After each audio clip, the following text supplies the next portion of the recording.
सपा के कद्दावर नेता और यूपी की सियासत में बड़ा मुस्लिम चेहरा, नाम है आजम खान। लेकिन कभी जेल की सलाखों में रात गुजरती है तो कभी विधायकी और सांसदी पर तलवार लटकती है। यूपी में जब से योगी की हुकूमत आई है, आजम खान के लिए मुसीबतों की बरसात साथ लाई है। जेल से रिहाई मिलने के बाद कुछ दिनों से आजम राहत की सांस ले रहे थे, लेकिन ये राहत ज्यादा दिनों तक नहीं मिल पाई। बुधवार को इनकम टैक्स विभाग ने आजम और उनके करीबियों पर यूपी से एमपी तक रेड मारी। यूपी के रामपुर में आजम की कोठी पर छापा पड़ा। इसके अलावा मेरठ, गाजियाबाद, सहारनपुर, सीतापुर, लखनऊ में भी रेड पड़ी। वहीं मध्य प्रदेश के विदिशा जिले में सपा के पूर्व सांसद के घर पर छापेमारी हुई। ये कार्रवाई मौलाना अली जौहर ट्रस्ट से जुड़ी बताई जा रही है। सूत्रों के मुताबिक आजम के जौहर ट्रस्ट के सभी 11 ट्रस्टी के यहाँ छापा पड़ा है।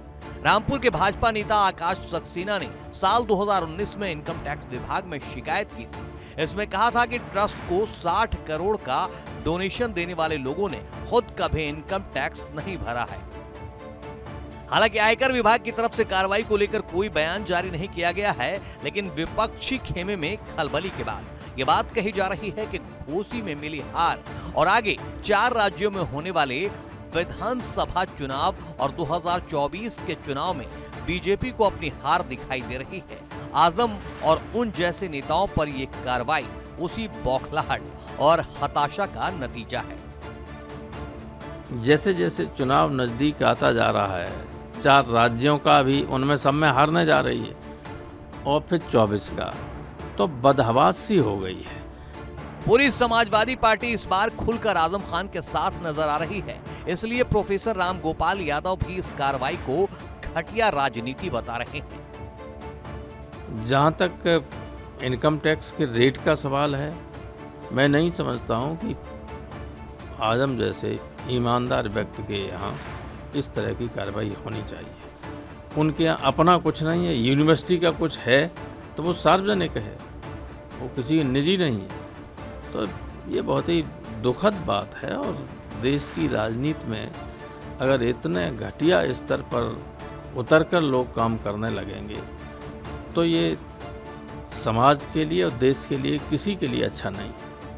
इधर समाजवादी पार्टी का भी मानना है कि सरकार आजम को घेरने के लिए हथकंडे अपना रही है। इसके पीछे राम गोपाल यादव दलील देते हैं कि जिस केस में आजम खान को पहले सजा मिली थी, उस केस में भी कोर्ट में एडीएम ने बयान दिया था कि कलेक्टर के कहने पर उसने केस दर्ज करवाया था। ऐसा लगता है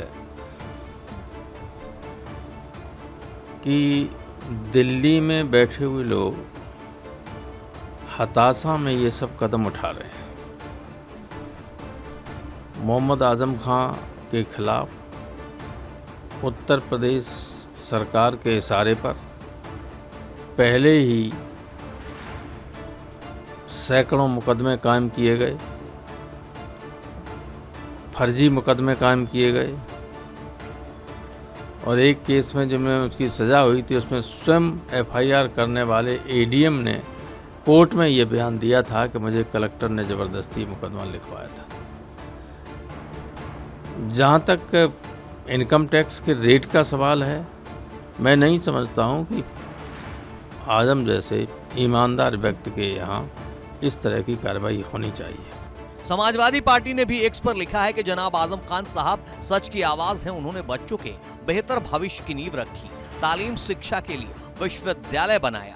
आजम साहब सदैव फिरका परस्त ताकतों से लड़ते रहे हैं। आज उनकी आवाज के साथ हम सब एकजुट होकर खड़े हैं। भाजपा सरकार तानाशाही एवं केंद्रीय एजेंसियों का दुरुपयोग बंद करे। भाजपाई इतना याद रखें कि तानाशाहों के अहंकार का अंत अवश्य होता है। 2024 में जनता जवाब देगी। जाहिर है चंद महीने बाद आम चुनाव के लिए बिगुल बजने वाला है। ऐसे में समाजवादी पार्टी और भाजपा की लड़ाई छापेमारी वाली सियासत के साथ साथ जमीनी लड़ाई की हकीकत में तब्दील हो जाएगी। तब आरोपों के तीर और तेज चलेंगे।